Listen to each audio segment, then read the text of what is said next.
I like truck driving. Well, most of the time.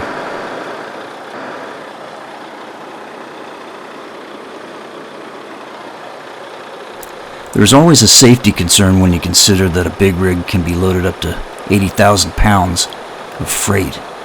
It takes the length of a football field to come to a full entire stop.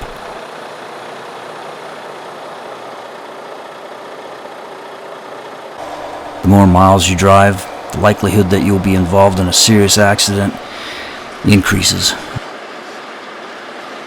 Mostly it is because of another driver.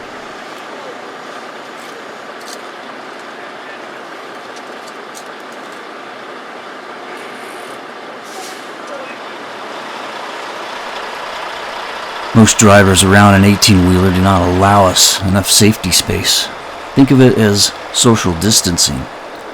If I had to suddenly slam on my brakes, my 80,000-pound rig will clear the way the whole entire length of a football field, and chances are your 2,000-pound vehicle will not survive the encounter.